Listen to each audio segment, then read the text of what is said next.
नमस्कार दोस्तों, स्वागत है आपका बालाजी एस हिंदी क्लास में। तो दोस्तों, इस क्लास में हम सामान्य जीके का अध्ययन करेंगे जो कि बीपीएससी टीआरई 4 और 5 के लिए बहुत ही इम्पोर्टेंट हैं। ये आपके मध्य विद्यालय और प्राथमिक विद्यालय, माध्यमिक विद्यालय और उच्च प्राथमिक विद्यालय के लिए बहुत ही महत्वपूर्ण है। ये देखिए, आपका यूथ प्रकाशन का है। ये आपकी न्यू बुक निकाली है बीपीएससी टीआरई 4 और 5 के लिए। ये बिहार राज्य के लिए बहुत ही इम्पोर्टेंट है। ये देखिए, सामान्य अध्ययन का है जो बेस एससीईआरटी और एनसीईआरटी बेस है। ये बुलेट आपको मिलेंगे और क्विक रिवीजन के रूप में आपको ये मिलेंगे क्वेश्चंस। तो ये बहुत सारे क्वेश्चंस हैं। ये बीपीएससी में विभिन्न सारे बीपीएससी एग्जाम्स में आए हुए सारे क्वेश्चंस हैं। और आपने देखा होगा टीआरई 1, 2 और 3 में जो है बहुत सारे बीपीएससी में आए हुए क्वेश्चंस पूछे गए हैं। तो उसी बेस पे ये सामान्य अध्ययन की बुक है। अगर आप इसको पढ़ लेते हैं तो निश्चय ही आपकी कम से कम 20-25 क्वेश्चन तो इससे मिलेंगे ही। तो चलिए प्रारंभ करते हैं। ये आपका इसके पहले एक पार्ट मैं दे चुका हूँ। अगर आप लोग ना देखे हो तो प्लेलिस्ट में जाकर के देख सकते हैं। ये यहाँ से आप पढ़ेंगे कि मौर्य एवं मौर्योत्तर काल। तो ध्यान दीजिए, मौर्य एवं मौर्योत्तर काल। ये देखिए, मौर्य साम्राज्य द्वारा महल बनाया गया था। कब, कहाँ बनाया गया था दोस्तों? ये आपका बनाया गया था प्यारे दोस्तों,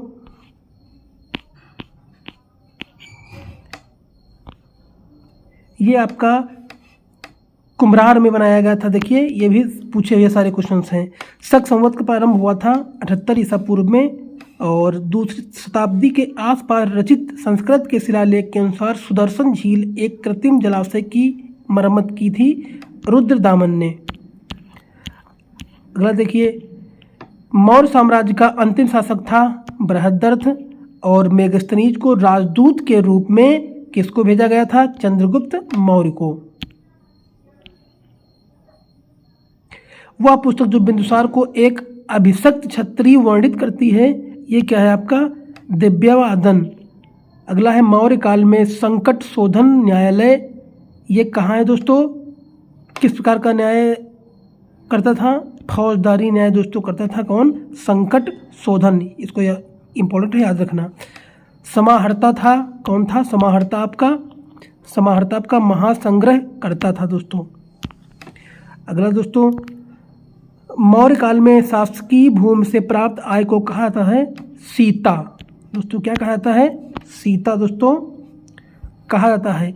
देखिए, बहुत सारे क्वेश्चन सब आए हुए हैं, क्वेश्चन में हैं पूरे।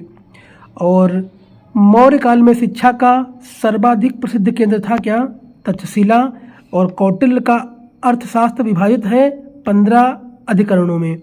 वह शिलालेख जिसमें अशोक ने त्रिरत्न ने अपना विश्वास प्रकट किया था, वो कौन सा? भाब्रू। वह स्तंभ जिसमें अशोक ने स्वयं को मगध का सम्राट बताया था, ये कौन था? भाब्रू स्तंभ।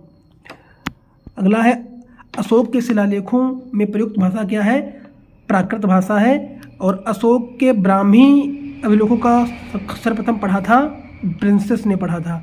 अपने शिलालेखों में अशोक सामान्यतः जानना जाता था प्रियदर्शी के नाम से।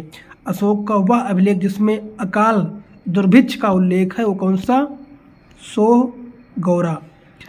और भारत में पहले साम्राज्य की स्थापना किसके द्वारा हुई थी दोस्तों? ये हुई थी चंद्रगुप्त मौर्य द्वारा। अगला है दोस्तों, चंद्रगुप्त मौर्य एक प्रबुद्ध निरंकुश शासक था। और प्रथम ग्रंथ मुद्रा राक्षस के लेखक कौन है? विशाखा दत्त हैं दोस्तों। वह अभिलेख जिसमें वह साबित होता है कि चंद्रगुप्त का प्रभाव पश्चिमी भारत पर फैला, ये हुआ था कहाँ? रुद्रदामन का जूनागढ़ अभिलेख में। वह शासक जिसमें पाटलिपुत्र को सर्वप्रथम अपनी राजधानी बनाई, चंद्रगुप्त मौर्य। और वह मौर्य राजा जिसने दक्कन की विजय की थी, वो कौन था? चंद्रगुप्त था। देखिए, सारे बीपीएससी एग्जाम में आए हुए क्वेश्चंस हैं। जिसके ग्रंथ में चंद्रगुप्त मौर्य का विशिष्ट रूप से वर्णन हुआ है, वह है विशाख दत्त। अगला है, कौटिल्य अथवा चाणक्य। दोस्तों, चंद्रगुप्त मौर्य का सम्राट प्रधानमंत्री था दोस्तों। अर्थशास्त्र नामक पुस्तक लेखक कौन थे? कौटिल्य थे। और कौटिल्य के अर्थशास्त्र में राजनीतिक नीतियों के पहलू पर प्रकाश डाला गया। नंद वंश के पश्चात मगध पर शासन किया था कौन? मौर्य वंश ने। और सेंड्रोकोटस के चंद्रगुप्त मौर्य की पहचान की थी विलियम जोन्स ने। और कौटिल्य की पुस्तक अर्थशास्त्र आधारित है दोस्तों शासन कला के सिद्धांत और अभ्यास पर। चंद्रगुप्त मौर्य ने सेल्यूकस को बख्शीश के रूप में दिया था क्या? 500 युद्ध हाथी। अगला है मेगस्थनीज दूत था दोस्तों सेल्यूकस का। और वह शोध जिसमें पाटलिपुत्र के प्रशासन का वर्णन उपलब्ध है वह है इंडिका। मौर्य साम्राज्य का 7 वर्गों में विभाजन का विशेष रूप में उल्लेख किया गया है मेगस्थनीज की पुस्तक इंडिका में। अगला है इंडिका का लेखक कौन था? मेगस्थनीज था दोस्तों। कौन था? मेगस्थनीज था। सम्राट अशोक चंद्रगुप्त का पौत्र था। मौर्य शासक अशोक की राजधानी थी कारुवाकी। बौद्ध एक वैश्विक धर्म बना अशोक के प्रयास से। वह क्षेत्र जो अशोक के साम्राज्य में सम्मिलित नहीं था वह है श्रीलंका। अशोक के शासनकाल में बौद्ध सभा नगर में आयोजित की गई थी दोस्तों पाटलिपुत्र में। अशोक ने किस पर आक्रमण किया था? कलिंग राज्य पर आक्रमण किया था। अंतिम मौर्य साम्राज्य था बृहद्रथ। दोस्तों इसके अलावा SCERT बिहार की SCERT 9th क्लास की बुक में करवा रहा हूँ, अगर आप लोग ना देखे हो तो उसको भी देख लेंगे। उससे निश्चय ही 10 या से 15 क्वेश्चन बुक से हर एग्जाम में बने हैं और आगे भी बनेंगे टियरी 4th और 5 में। अगर आप लोग ना देखें तो उसको भी प्लेलिस्ट में जाकर के प्लेलिस्ट बनी हुई है, आप उसमें देख सकते हैं। अर्थशास्त्र के अनुसार सीमा भूमि का अभिप्राय क्या है? जनजातियों द्वारा जोती जाने वाली भूमि। मौर्य साम्राज्य के पश्चात वंश का राज स्थापित हुआ था दोस्तों शुंग वंश।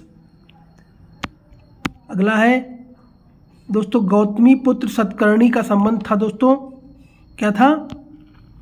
ये था आपका जो है सातवाहन राजवंश। अगला है आपका राजा खारवेल का नाम जुड़ा था हाथी गुफा लेख में।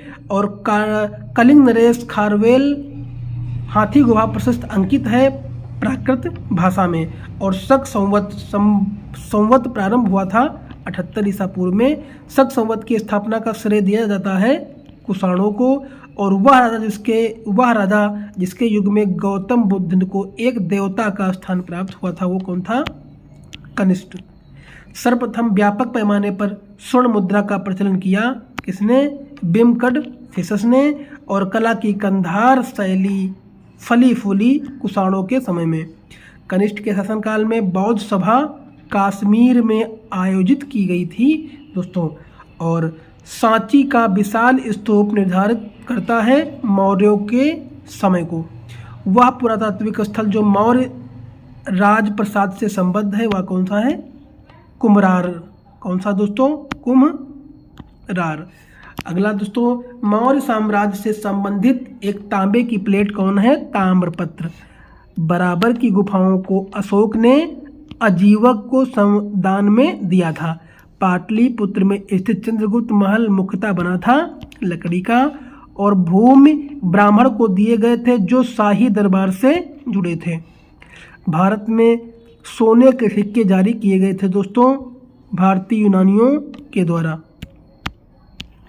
अगला है उस स्रोत का नाम बताइए जो प्राचीन भारत के व्यापारिक मार्गों पर मौन है। मिलिंदपोह। शक वंश की कारदमक शाखा का संस्थापक था चट्टन। अब देखिए अगला आपका जो है संगम काल। ये सारे क्वेश्चन आपके देखिए बीपीएससी में आए हुए क्वेश्चन जो आप पढ़ चुके हैं, ये नॉर्मल क्वेश्चंस नहीं है, सारे बीपीएससी में आए हुए हैं, इसलिए इनको जरूर से जरूर स्किप ना करके इनको सारे क्वेश्चनों को ध्यान से पढ़ना। तो अब देखिए संगम काल से जो क्वेश्चन आए हुए हैं। अगला है आपका देखिए संगम युग में उरैयाई विख्यात था कपास के व्यापार का महत्वपूर्ण केंद्र। संगम काल में तमिल महाभारत लिखी गई बिल्लितुपुर में दोस्तों। अब तो गुप्त काल एवं गुप्तोत्तर काल से क्वेश्चन है दोस्तों, इसको भी देख लेते हैं पहले दोस्तों।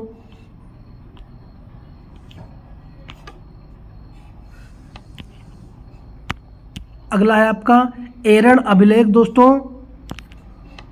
एरन अभिलेख का संबंध है दोस्तों भानुगुप्त से। हरिसेन गुप्त शासक का दरबारी कवि था चंद्रगुप्त का। वह प्रसिद्ध शासक जिसने अपनी माता के नाम पर विजयनगर के पालनागलमपुरम की एक उपनगरीय बस्ती की स्थापना की थी, वो कौन था? कृष्णदेव। पंचतंत्र लिखा गया था दोस्तों विष्णु शर्मा द्वारा। झांसी के पास देवगढ़ का मंदिर और इलाहाबाद के पास गढ़वा मंदिर में बनी मूर्तियों के महत्वपूर्ण अवशेष हैं गुप्त कला में। अगला है वह गुप्त शासक जिसके सर्वप्रथम महाराजाधिराज की उपाधि धारण की थी चंद्रगुप्त प्रथम। नालंदा ताम्र लेख में समुद्रगुप्त शासक को परम भागवत कहा गया है दोस्तों। प्राचीन भारत का नेपोलियन कहा जाता है समुद्रगुप्त को। और इलाहाबाद स्तंभ अभिलेख की 21वीं पंक्ति में आर्यावर्त 9 शासकों का जिक्र किया गया है। प्रसिद्ध इलाहाबाद प्रशस्ति का लेख है हरिसेन दोस्तों। अगला है समुद्रगुप्त के विजयों का उल्लेख मिलता है इलाहाबाद अभिलेख में। किसमें मिलता है? इलाहाबाद अभिलेख में। प्राचीन भारत में सबसे अधिक समय तक शासन किया था दोस्तों गुप्त वंश ने। और नगरों का क्रमिक पतन काल की एक महत्वपूर्ण विशेषता है गुप्त काल की दोस्तों। वह शासक वंश जिसमें मंदिरों एवं ब्राह्मणों को सबसे अधिक ग्राम अनुदान में दिए, ये गुप्त वंश में दिए गए थे। गुप्त वंश में भूमि राजस्व की दर क्या थी? उपज का 6वां भाग थी। गुप्त और गुप्तोत्तर काल में अर्थव्यवस्था में पतन दिखाया था, यह तर्क दिया है दोस्तों R.S. शर्मा ने। अगला है स्वर्ण गुप्त स्वर्ण मुद्राएं उनके अभिलेखों में दिनार नाम से अंकित है। और गुप्त काल का मंदिर कौन है? देवगढ़ का दशार मंदिर दोस्तों, दशावतार मंदिर। अगला है वह बंदरगाह जो गुप्त काल में उत्तर भारतीय व्यापार के लिए उपयोग किया जाता था, वह ताम्रलिपि। पहली बार यह व्याख्या की थी कि पृथ्वी के अपने धुरी पर घूमने के कारण प्रतिदिन सूर्योदय एवं सूर्यास्त होते हैं, ये आर्यभट्ट ने दोस्तों। वह भूमि जिसको अपराहत कहा जाता है, बिना जोती हुई जंगली भूमि। प्राचीन चीनी यात्री फरहान ने भारत की यात्रा की थी चंद्रगुप्त दोस्तों सेकंड के शासनकाल में। अगला है चंद्रगुप्त द्वितीय गुप्त साम्राज्य के संस्थापक थे। अगला है महरौली लौह स्तंभ अभिलेख का चंद्र संबंधित है चंद्रगुप्त द्वितीय से। गुप्त शासकों में से विक्रमादित्य की उपाधि धारण की थी चंद्रगुप्त सेकंड ने। वह गुप्त शासक जिसने शकों को पराजित किया और इस कारण सकार कहलाता है, वो कौन है? चंद्रगुप्त सेकंड। अगला है 3 प्रसिद्ध बंदरगाहों सोपारा, काम्बे और भड़ौच को गुप्त साम्राज्य में मिलाया था चंद्रगुप्त विक्रमादित्य द्वारा।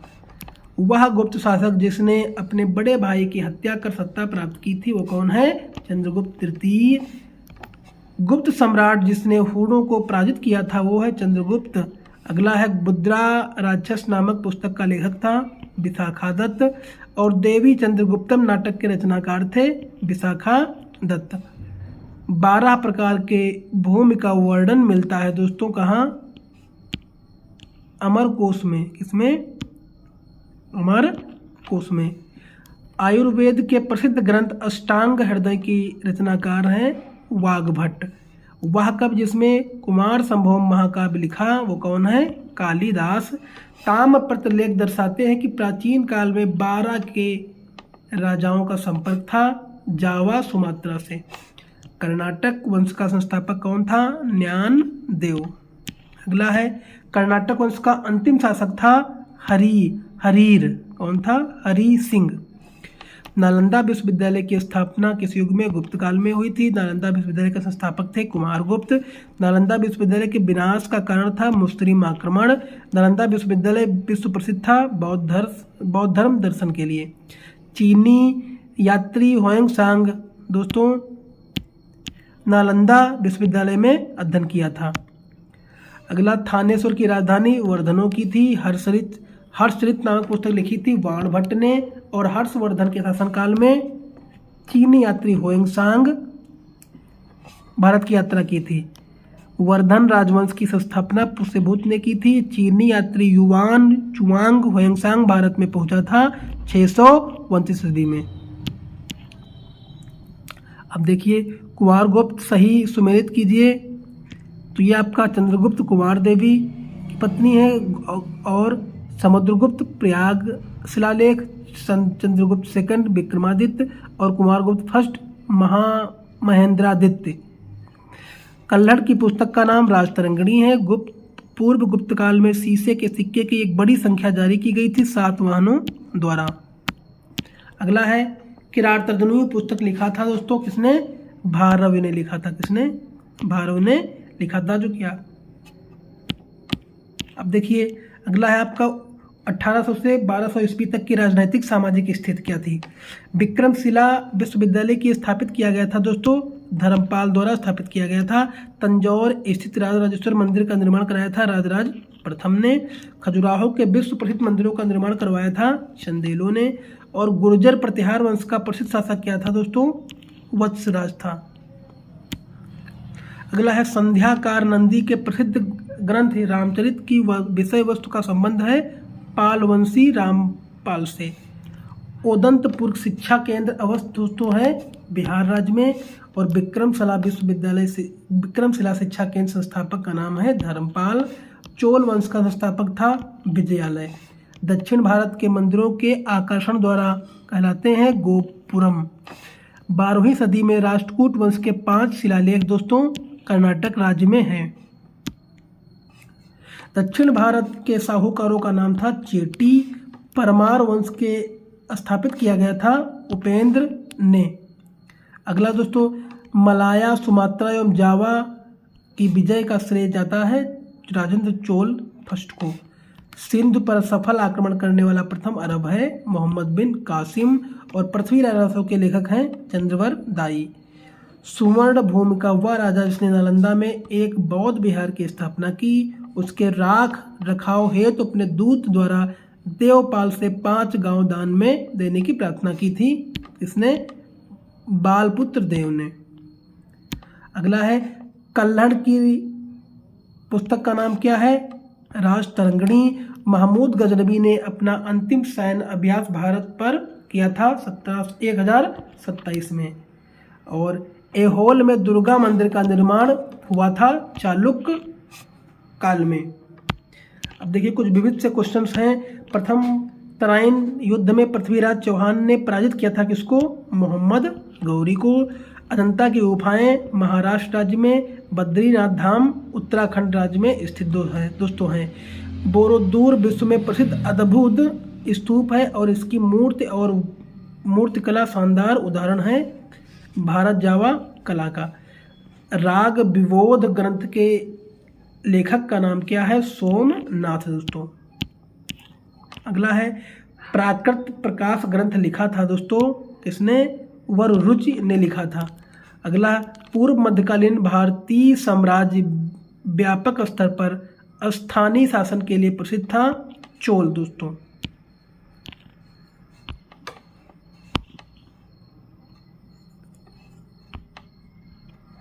चलिए अगला है अभिज्ञान शाकुंतलम के लेखक कौन है दोस्तों? ये कालिदास हैं। और प्रतिनूतन काल समाप्त की तिथि है 10,000 वर्ष पूर्व। तृतीय नगरीकरण में लोहा धातु का प्रयोग योगदान था दोस्तों। अगला भारत के प्राचीनतम सिक्के थे आहत सिक्के।